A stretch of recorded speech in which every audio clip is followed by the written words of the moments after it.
The story behind Troy Gardens is a story that says that when people join together, amazing things can happen. The land was state surplus land. People were gardening on the land, and then there were people walking their dogs and people bird watching. In the mid-90s, it was put up for sale. This is a piece of land that people assumed was going to be turned into traditional housing development. The beginning of the process was a struggle and a fight. I was completely pessimistic. More and more people got involved. And then it became, what can we create here? And now, 50,000 meetings later, I'm still here.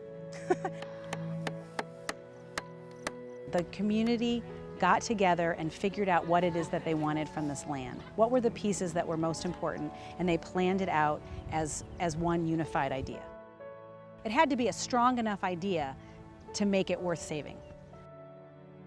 We have made the resource more complex. We've added gardens, we've added the kids program, we've added a farm, we've added nature trails.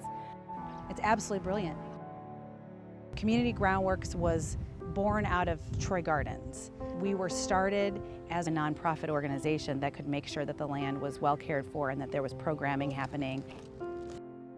One of the most meaningful things that we do here is the community gardens. There are about 200 families that garden here, and they garden on their own individual plots, but they come together on a monthly basis and work on the land.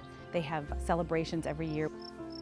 If it was only me with a little plot here, that wouldn't last very long. They would say the greater good is to put houses here. But if there's many people using this land in many different ways, then the greater good is to keep this in use by many people. 1, 2, ready, go! I'm growing food myself. The work that we do in the kids' garden, we've been able to demonstrate that gardening is a really great way to get kids outside, to get them active. I think that's a really good idea, hanging out with my friends instead of being inside doing like alone stuff. What we're doing is now starting to have them rethink their culture of how they eat.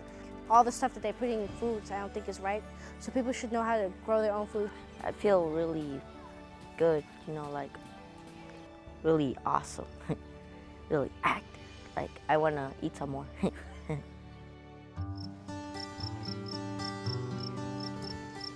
We have a maple woodland, we have an edible forest, and we have a prairie. The purpose of the natural areas is to really create walking space, keep the trees, and give animals and other critters a place to hang out.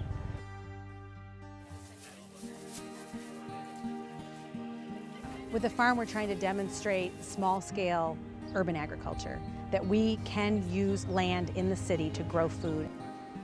We feed 160 households through the farm through our CSA program. This is a model of integrated land use. There's all of these people coming together from all these different walks of life. Kids, adults, people of all different ethnicities, all coming together to take care of this. This place is really a labor of love for a lot of people.